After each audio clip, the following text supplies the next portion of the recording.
Kumusta mga ka-discarte chicks? Welcome back sa ating channel na kung saan ang usapin tungkol sa diskarte sa pag-ibig. Ngayon, pag-uusapan natin ang 6 tips iwasan mo tong pagkakamaling ito sa inyong relasyon. May mga relationship na nagtatagal ng 3 years, 4 years, 5 years or more.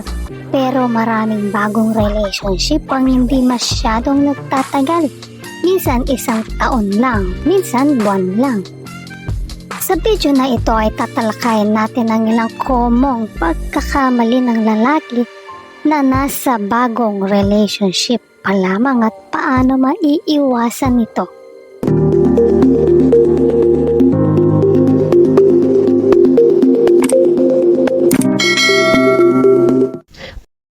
Tips number 1. Transformer.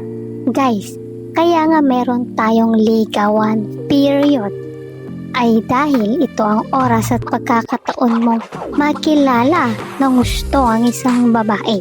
Ito ang oras ng getting to know each other bago sana kayo tumalon sa mas malalim na relationship.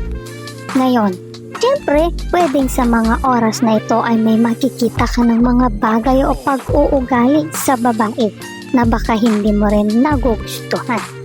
At baka iniisip mo na sa sandaling maging kayo na talaga ay gusto mo siyang baguhin. Ito ang isang malaking pagkakamali. Hindi mo dapat mahalin ang isang tao dahil gusto mo siyang baguhin. Ang kabuuan niya, kasama rito ang positive at negative niya. Siya yun. At hindi kasama dyan ang babaguhin mo siya. Kung magbabago siya ay dahil desisyon niya yon. Pwede mo siyang i-correct sa ilang mga bagay. Pero hindi maganda na babaguhin mo ang pagkatao niya dahil sa iyo. Magiging resentful lang siya dito at maniwala kayo, hindi rin magtatagal ang relationship ninyo. Kung baga, package mo siyang tatanggapin kasama ang buong pagkatao niya, kasama ang lahat ng pag-uugali niya. Kung sa tingin mo hindi mo kaya ang ugali niya, pues umatras ka na. Tandaan, nobody is perfect. Number 2, express strength. Kapag masyado kang mabilis sa mga nangyayari sa inyo, ibig sabihin, dito guys, yung sobrang bilis ng development ng relationship ninyo. Example, nagmamadali kang magpakasal sa kanya o anakan siya o magsama na kaagad kayo. Kailangan you take your time sa simula at huwag mag-apura para malaman din yan mga guys. Ang halaman ay may takda oras para lumaki at magbunga. Hindi pwedeng bahain mo ng tubig sa pag-aakalang mapapabilis nito ang paglaki ng halaman. Bagkus, baka lalo itong malanta o mamatay. Number 3, mining company. Ang tinutukoy ko rito guys ay yung sobra kang makaangkin sa jowa mo. Sobrang pagsiselos. May ibang lalaki lang na kausap ang jowa mo ay nagwawala ka na agad. Hindi yan maganda guys at kadalasan hindi maganda ang ending ng ganyang pag-uugali o attitude. May lugar at oras sa pagsiselo. Pero higit sa lahat, kapag pala selos ka, pinapakita mo lang ang dalawang bagay tungkol sa iyo.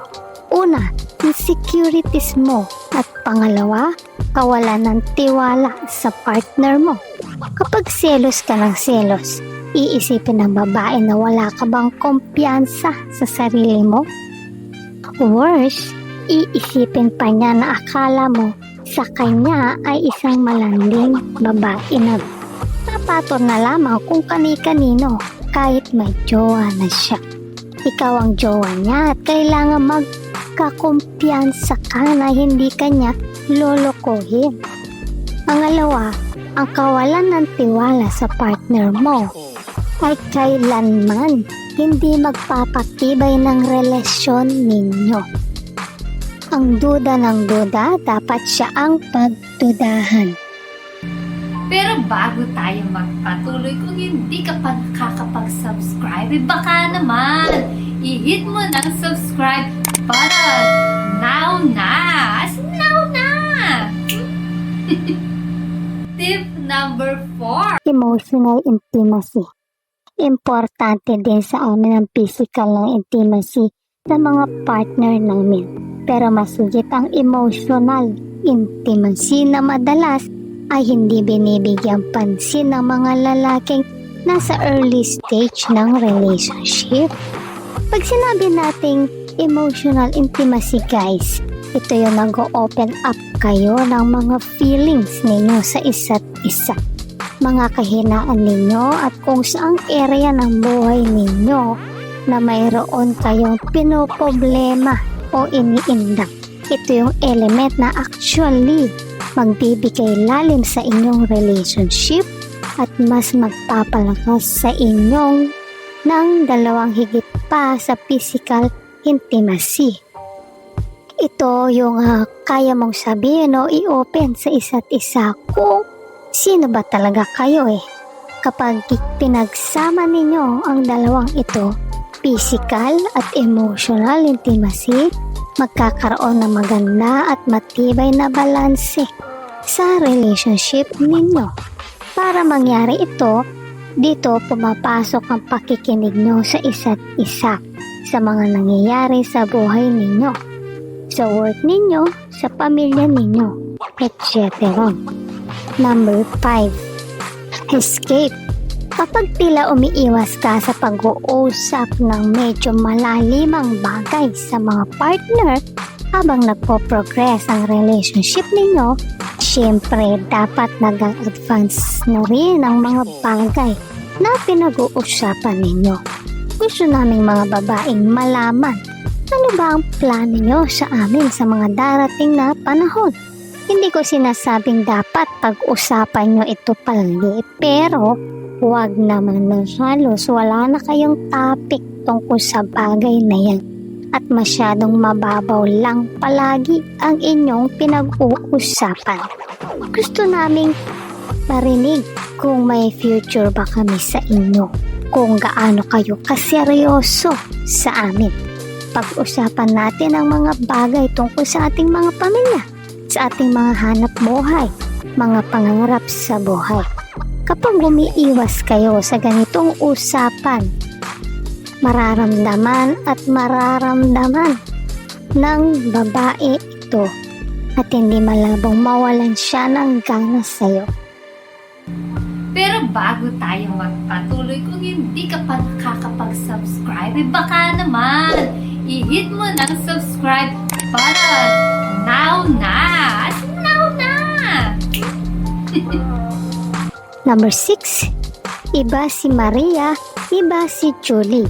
Guys, huwag nyo ikukumpara ang jowa nyo kanino man, lalong-lalo na sa mga ex nyo. Hindi sila parehong tao. Magkaiba sila ng sitwasyon. Magkaiba sila ng kalagayan sa buhay. At hindi fair na gagawin mo ito lalong-lalo na kung ang pinag-uusapan ay ang katangian o pag-uugali. Halimbawa, yung ex ko, mas magaling magluto, mas magaling sa ganito, sa ganyan. Mortal sin yan sa relationship. Guys, yan ang 6 na pinaka-common mistake na ginagawa ng mga lalaki sa mga bagong relationship. Kung nasa bagong relationship pa lamang kayo ngayon o papasok pa lamang, sana ay may matutunan kayo dyan. Hangad ko ang pangmatagalang relasyon para sa inyo. Narito ang aking isang advice para sa inyo or message ko sa inyo. Sa inyong pagmamahalan, tandaan na iwasan ang mga kamali ang maaaring magdulot ng pagtatalo o hidwaan. Maging bukas sa komunikasyon at magtulungan upang mas palakasin pa ang inyong samahan. Kung nagustuhan mo ang video na ito, huwag kalimutang mag-like, share, and subscribe para sa iba pang useful na content. Maraming salamat sa panonood. Hanggang sa susunod na video, ingat kayo palagi. Let's spread love.